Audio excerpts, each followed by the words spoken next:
Hello and welcome to China Focus. I'm Shelley Zhang. Last week, Japan's Prime Minister Shinzo Abe visited the U.S., and one of his big goals was to shore up Japan's foreign policy. And a lot of that has to do with China, namely because China and Japan have been locked in a dispute over a set of uninhabited islands called Senkaku, or the Diaoyu Islands, since September 2012. Now, how does this change the tenor of China-Japan-U.S. relations? Here today to talk about this, we have Jason Ma and Chen Zhifei. So I understand that Abe's visit to the U.S. got a lot of attention in China. Right. I mean, that's a hot topic in their Twitter, Weibo. And it's general about Abe itself because he's always more kind of a He's controversial, right? It's especially along kind of a Chinese kind of policy. It's harder. He's harder. I mean, basically, especially what he's talking in U.S. this time, he emphasized kind of Japan should be the first-tier country all the time, and they kind of maintain this attitude. Meanwhile, between his interview and with Washington Post, he talked about China's political kind of behavior. Like he said, the Chinese have this patriotism education, focus on create anti-Japanese mentality among Chinese. So I guess he is really kind of how to say that put a lot of heat behind this whole issue by his statement in U.S. and with the U.S. media. So what were the reactions to? Reactions was lopsided. It's actually fed up the public sentiments against Japan, and even the U.S. In its relation, because U.S. has been turned into the biggest platform that it can have to make the argument about Sino-Japan relationship. And Abe used this platform very well. He was given ample opportunities to do this. He gave an interview with Washington Post ahead of his visit, and he made a condition to the Washington Post that the transcript could only be disclosed to the public during his trip, which Washington Post followed advice. And then we found it's like a big explosive bomb because we found in the transcript that he not only talked about Sino-Japan relationship, but offered his personal take on the political system, or even the backwardness of the political system in China. And he gave a speech at such a prestigious venue as Institute of Strategic International Studies in Washington, D.C. There he spoke in English, obviously went out of way to win public support for Japan, which in this very dire situation between, in Sino-U.S. relationship, I think played very well with the public. So let me ask about this Washington Post article that you both mentioned. Now, it seemed that in that article, Abe gave a pretty kind of frank assessment of what he felt about the Communist Party. Indeed, I mean, I agree with you. Basically, what he's saying is not incorrect. But of course, Chinese read that from a different mentality and context. Basically, it's like what Abe was talking about right now. Right now, at this moment, the Communist Party, Chinese Communist Party, do make use of this kind of tense around the Diaoyu to deviate some kind of internal anger kind of between the Chinese CCP and the Chinese people. He's talking about it now. But Chinese people always have this kind of historical kind of issue with Japan.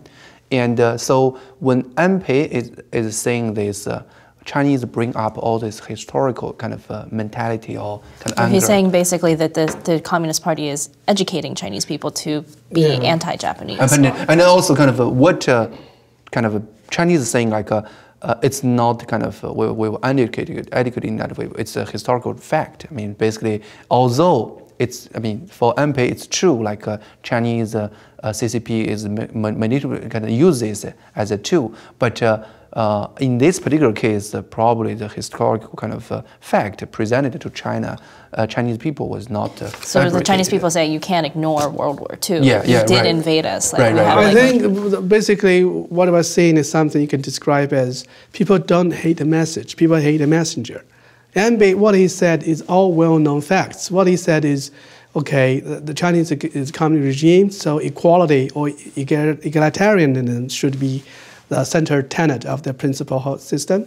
However, they also engage market economy, and that introduces some conflict. This, of course, is inevitably true. And also, on the other hand, he said the Chinese government has ingrained in the people's mind anti-Japanese as a way to educate the people, as a way to find out patriotism, to divert, to diffuse the tension in the country. Internal tension. So these are all valid arguments that everybody knows. However, because Abe is the Japanese prime minister, people didn't take that very well because they would think, okay, everything you said has some ulterior motive. However, ironically, the public reaction did prove what Abe said is right, because anywhere you go, the public opinion is diversified. How come on this particular issue, everybody is on the other side, is just on the one side? It probably means that what Abe commented on China's political system is valid.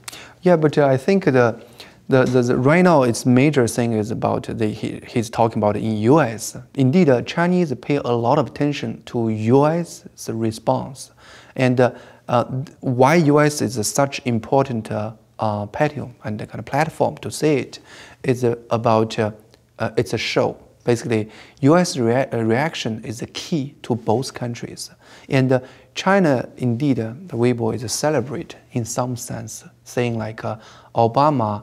The response is so low-key. I mean, he even didn't mention anything about Diaoyu Island during his whole news kind of press release. So I guess they consider this a total failure about the Abe's trip is total failure because the U.S. didn't really respond to anything. And but of course, I mean, that's kind of just one-sided interpretation. But from my personal opinion is I think Abe already achieved what he achieved. He want to achieve. He put a message in U.S. people's mind and knowing where the position of Japan is, and U.S. didn't deny it. And then it's present what he want to present. Yeah. So let me ask about kind of like from a bird's eye view of like the current situation in terms of the Diaoyu-Senkaku conflict, like Abe's recent statements, like the recent things that have been happening lately with more, you know, like occasionally Chinese ships will try to patrol the area, Japanese ships will patrol the area, things like that. What do you think the U.S. is going to do coming into U.S. this? don't want any kind of even close to military confrontation between Japan and China, because these are the two most important Asian countries. Have kind of the U.S. has a strong interest in both countries. I mean, the last thing U.S. wants is these two countries fight, and of course, there is kind of treaty binding between U.S. and Japan in same boat, so they have to kind of say something, but the kind of right now, Chinese consider U.S. a little bit kind of biased to Japanese side. U.S. promote like this island is under Japanese control and should be like that. But what Chinese want to do is they want to make this issue, make this land is disputable land instead of accepted kind of state quo. So I guess it's more like from like a bird view. China is a country at this moment looks like stir this whole thing up. He wants to stir this whole up, makes this issue. And Japan, the US want to quiet down this whole thing. But what US position is so important and subtle in this whole situation. Mm-hmm. Do you think that that we're risking kind of a conflict between China and Japan? Well, I don't think that will happen anytime soon, but really from Abe's visit, we can tell the triangle relationship between Japan, China, and the U.S. is entering an interesting era. I mean, because in the past, the U.S. has been trying to play the role of the impartial judge, but given the tense political situation in Northeastern Asia, especially after North Korea has successfully done some nuclear tests under the acquiescence of Chinese government, and given the fact that the Chinese military is building up in the area, I guess America probably has taken a more nuanced approach to such a relationship. But I think what Chinese is doing to U.S. is not helping them in this situation. For example, the recent kind of hacking incidents, like already got a very solid proof the Chinese government is behind this systematic hacking to U.S. And all this kind of thing is not really helping Chinese relationship with U.S.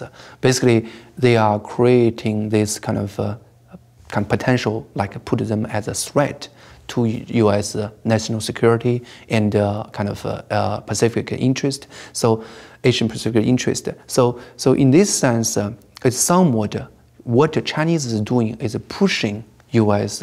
Towards closer to Japanese. So it's more likely like U.S. Will not lose Japan as their ally because China is more and more put themselves as a threat to U.S. Do you think they realize that they're doing that? I think they didn't really I think my personal opinion is they're so stupid doing this hacking thing. I mean, I don't think they can gain so much by hacking, but they damage their image, damage their relationship with everyone in the world in such a way, and then they kind of degrade the moral standard in the internet, cyber world so much. I think they lose 10 times more than they gain. All right, so thank you both for coming and talking about this issue, and thanks for watching. For more on this and other issues in China, join us at ntd.tv.